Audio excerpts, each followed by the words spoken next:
tournament wins over both of them. Both Rudolph and Juanpaa. Bracket, yeah. Yep. Yeah. Draco has beaten both Juanpaa and Rudolph in bracket, though he has not been able to win a bracket over both of them. But definitely has the sauce. Hopefully we'll see Draco next year and the internet will be better.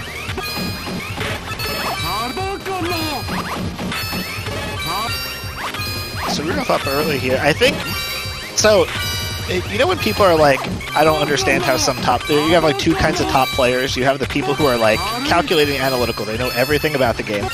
And then you have your like Mango-esque top players who are playing on vibes and making it happen. Rudolph, when playing friendlies earlier this week, I was like, wow, you're doing really good on quota characters now. And he's like, yeah, I realized that if you don't make a chain, they don't send any trash. I'm like, dog.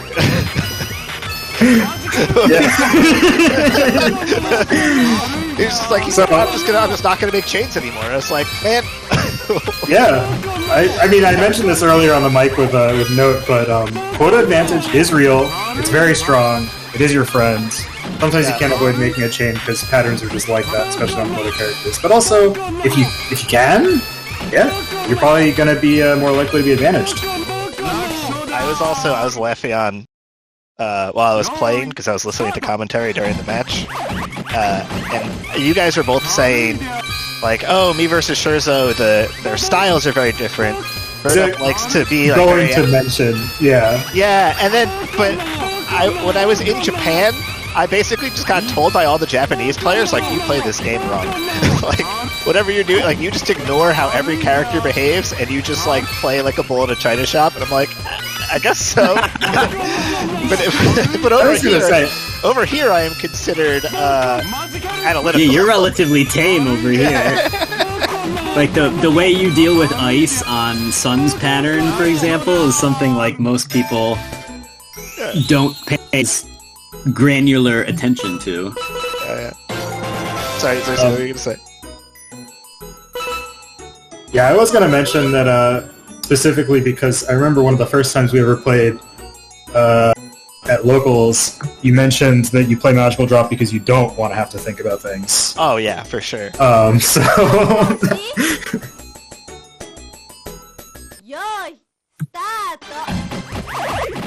Right. I wouldn't be surprised if the counter picks here are like Empress, and then if Rudolph loses, he goes Death, and then if Juanpaa loses, he goes World, and then if Rudolph loses, he doesn't pick Emperor for some reason, and then I don't know what happened. Then it's an X missed factor. from Rudolph, but okay. Juanpaa has fixed everything. Actually going to get a fair bit of quota out of that structure on the right-hand side of the board.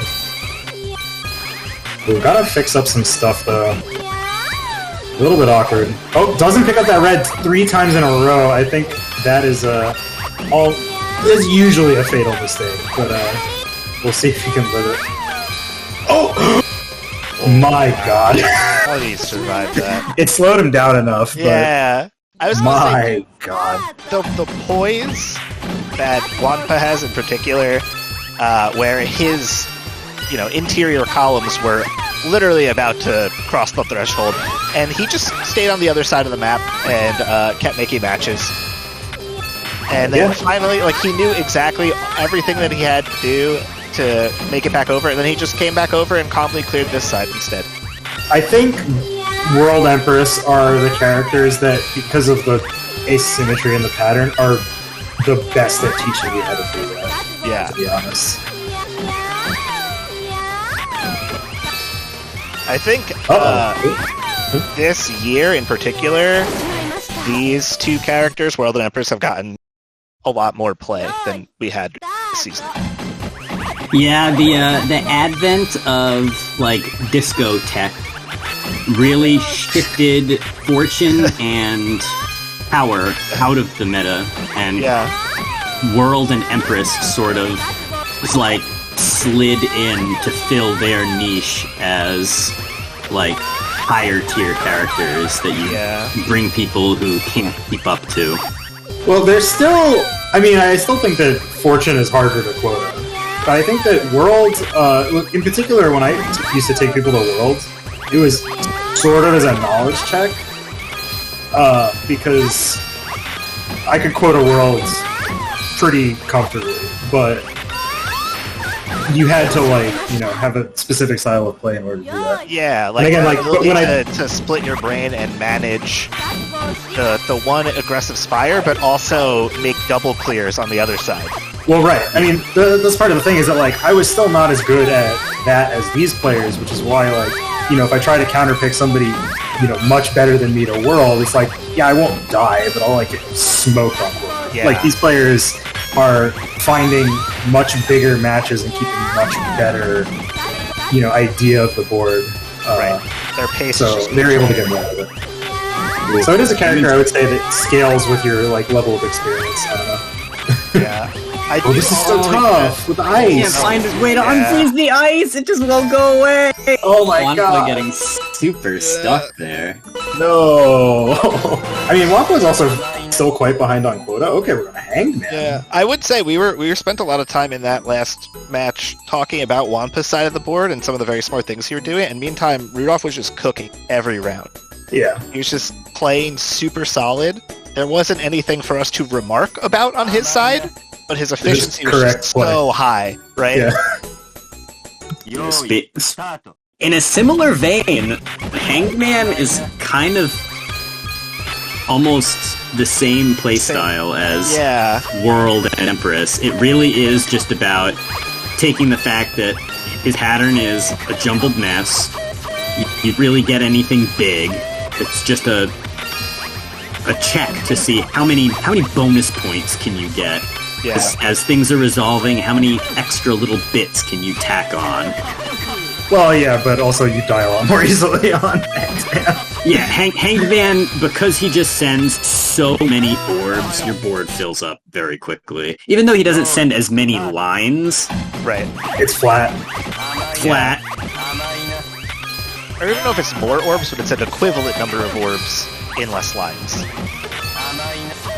I mean, it's even more difficult to get larger. Yeah, that was probably more difficult to get the larger clears, but you can't clear anything horizontally. Right. Yeah.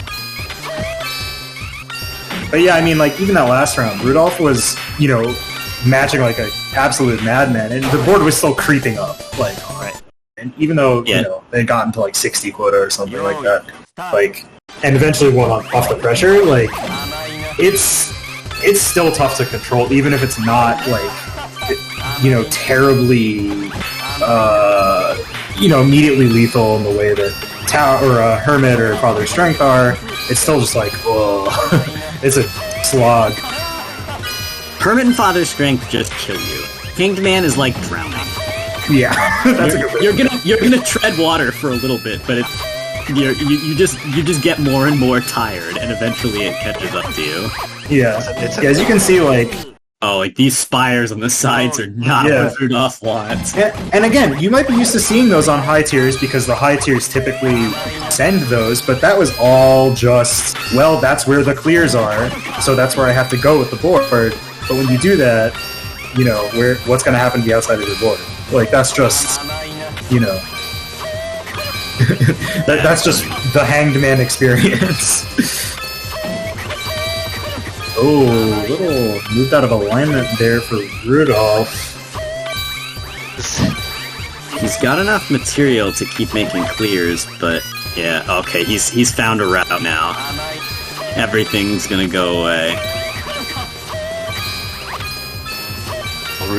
Wampa right on the edge of his board. He's gonna make it now. Oh my god. Wow, Juanpa getting quota. Yeah, it was pretty close too. Hangman. Oh, okay. I was gonna say.